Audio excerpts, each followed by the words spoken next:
அன்பான குழந்தைகளே, உங்களுக்காக பேசும் குகை என்ற தலைப்பிலே ஒரு கதை சொல்லப் போகிறேன். ஒரு நாள் காட்டில் உள்ள மிருகங்கள் எல்லாம் யானையின் தலைமையில் கூடி பேசின. அவங்க என்ன பேசினாங்க? அப்போ யானை என்ன சொல்லிது தெரியுமா? நண்பர்களே, அதுவோ தெரிகிறதே குகை, அதன் உள்ளே ஒரு சிங்கம் இருக்கிறது. உங்கள் எல்லாருக்கும் தெரியும். அந்த சிங்கம் நாம் இங்கே மரத்தில் உள்ள பழங்களை காய்களை பறித்து தின்பதற்கு சென்றால் அந்த சிங்கம் நம் மீது பாய்ந்து நம்மை கொன்று குகையின் உள்ளே இழுத்து சென்று தின்று விடுகிறது. இப்படியே போச்சுன்னா நம்ம இனம் எல்லோருமே அழிந்து விடுவோம், யாருமே இருக்க மாட்டோம். அதனால் இப்போ சிங்கத்துக்கிட்டது நம்ம தப்பித்து கொள்ள வேண்டும். இதற்கு என்ன வழி? ஏதாவது உங்களுக்கு யோசனை இருந்தால் சொல்லுங்கள் என்று யானை கேட்டது. ஒவ்வொரு மிருகமும் ஒவ்வொரு யோசனையாக சொல்லியது. எதுவுமே சரிப்பட்டு வரவில்லை. யானை எல்லாவற்றையுமே மறுத்து விட்டது. இது சரியாக வராது, இது சரியாக வராது, நம்மளால் சிங்கத்தை ஒன்றும் பண்ண முடியாது, நல்ல யோசனையாக சொல்லுங்கள் என்று கூறியது. அப்போ முயல் மட்டும் சொல்லியது, யானை அண்ணா, நான் ஒரு யோஜனை வைத்திருக்கிறேன், அதன்படி செயல்படலாம். ஆனால் நான் சொல்லுவதை நீங்கள் கேட்க வேண்டும். நான் சொல்லும்போது அந்த குகையின் வாயிலே ஒரு கல் இருக்கிறதோ அதை கீழே தள்ளி குகையை மூடிவிட வேண்டும் என்று. சரி என்றது யானை. எல்லாம் அந்த குகையின் வாசலுக்கு சென்றன. இப்போ சிங்கம் வெளியில் போயிட்டா உள்ளே இருக்கான்னு எப்படி தெரிந்து கொள்வது என்று நரி கேட்டது.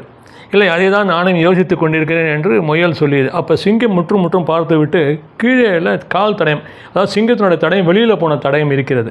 உடனே சிங்கம் வெளியில் சென்று விட்டது. நம்ம எல்லோரும் உள்ளே போகலான்னு. உடனே முயல் கேட்டது, எப்படி நீ கண்டுபிடிச்சேன்னு.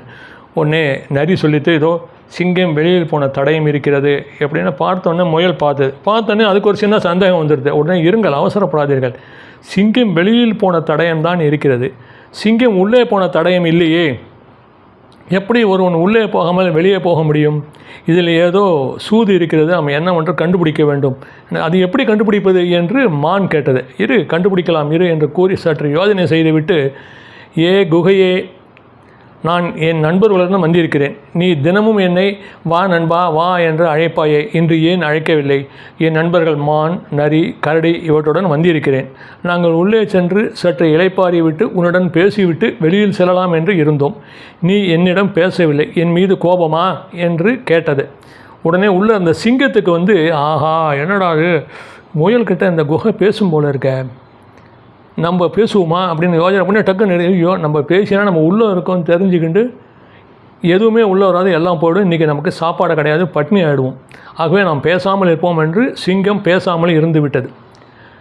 இப்போ முயல் சொல்லித்து, என் மீது கோபம்தான் உங்களுக்கு, சரி பரவாயில்லை, நான் என் நண்பருடன் சென்று விட்டு நாளை வருகிறேன் என்று முயல் கிளம்புவதற்கு ஆயத்தமானது. உள்ளே சிங்கம் உடனே, ஐயோ இதுங்கெல்லாம் போயிட்டுனா சாப்பாடு கிடைக்காத, சரி நாம் பேசுவோம், உள்ளே அழைப்போம், உள்ளே வரும் என்று நினைத்து, முயலாரே என்னை மன்னித்து விடுங்கள், நான் தெரியாமல் செய்துவிட்டேன், நீங்கள் வந்ததை கவனிக்கவில்லை, வாருங்கள் எல்லோரும் உள்ளே வாருங்கள் என்றது. உடனே முயல் சொல்லித்து, கீழே அந்த பாறையை தள்ளி மூடுங்கள், குகையை மூடுங்கள், சிங்கம் உள்ளே இருக்கிறதுனானே எல்லாம் சேர்ந்து பாறையை தள்ளி குகையை மூடியாச்சு. இப்போ சிங்கம் உள்ளேருந்து கர்ஜனை பண்ணிட்டு வந்தவுடனே கீழேருந்து முயல், சிங்கராஜாவே மாட்டிக்கொண்டீர்களா? எப்படி என் தந்திரம்? குகையை பேசுவது போல் பேசினேன், நீங்களும் பதில் சொல்லிவிட்டீர்கள், இப்போது நீங்கள் இருப்பது தெரிந்து விட்டது, குகையை மூடியாகிவிட்டது, நீங்கள் வெளியில் வர முடியாது, நாங்கள் இங்கே சுதந்திரமாக இருப்போம் என்று கூறியது. பார்த்தீர்களா குழந்தைகளே, இந்த கதை நன்றாக இருக்கிறதா? நன்றாக இருந்தால் நீங்கள் உங்கள் தாத்தா பாட்டி, அப்பா அம்மா, மாமா மாமி, சித்தப்பா சித்தி, அத்தை மாமா எல்லோரிடமும் சொல்லி என்னுடைய சேனலை சப்ஸ்கிரைப் பண்ண சொல்லுங்கள், ஷேர் பண்ண சொல்லுங்கள், லைக் பண்ண சொல்லுங்கள். குழந்தைகளே, வேறொரு கடையனன் உங்களை நான் சந்திக்கிறேன். அதுவரை உங்களிடமிருந்து விடைபெறுகிறேன். உங்கள் வெங்கட்ரமணி.